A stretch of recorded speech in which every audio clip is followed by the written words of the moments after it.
আজকে আমরা হলদিবাড়ি জলপাইগুড়ি রেল উন্নয়ন নাগরিক মঞ্চের পক্ষ থেকে আমাদের রেলমন্ত্রকে রেলমন্ত্রীকে এবং মাননীয় যে এমপি স্যার আছেন ওনাকে ইমেল মারফত আমাদের হলদিবাড়ির কয়েকটি দাবি পাঠালাম।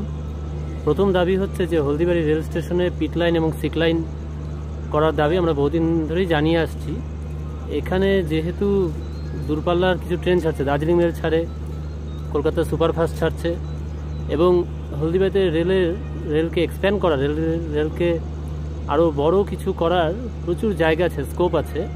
সেই কারণে এখানে যদি পিট লাইন এবং সিক লাইন করা হয় তাহলে ভবিষ্যতে বিভিন্ন দূরপাল্লার ট্রেন চলতে সুবিধা হবে এবং এনজেপিরও এক্ষেত্রে সুবিধা হবে। এই দাবিটা আমরা রাখলাম এবং মাননীয় এমপি স্যার এটা যদি রেল মন্ত্রকের কাছে তুলে ধরেন তাহলে এখানে পিট লাইন সিক লাইন হতে পারে। দ্বিতীয় দাবি আমরা রেখেছি, এখানে যে রেলগেটের সমস্যা তার জন্য একটা বিকল্প ওভারব্রিজ, যেটা মেলার মাঠ এবং তালা কোম্পানির মধ্যেকার রেলের প্রচুর জায়গা আছে, সেখানেই তারা ওভারব্রিজ করতে পারে, যে ওভারব্রিজ দিয়ে সাইকেল এবং ছোট অ্যাম্বুলেন্স, বাইক এসব যেন যাতায়াত করতে পারে। কারণ এই শহরের এক পাশে শহর, অন্য পাশে হাসপাতাল এবং ফায়ার ব্রিগেড এসব আছে।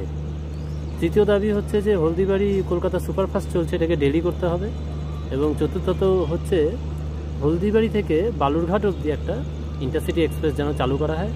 এই চারটি অত্যন্ত মেজর দাবি, এছাড়া আরও অনেক ডিমান্ড আছে। এই চারটি মেজর দাবি আমরা এমপি স্যারকে পাঠালাম এবং আমাদের রেলমন্ত্রীর কাছেও পাঠালাম। আশা করছি ওনারা এই বিষয়ে দ্রুত ব্যবস্থা নেবেন এবং এগুলো খুব তাড়াতাড়ি সমাধান করবেন। আমি পার্থপ্রতিম ভট্টাচার্য, আমি হলদিবাড়ি জলপাইগুড়ি রেল উন্নয়ন নাগরিক মঞ্চের সম্পাদক।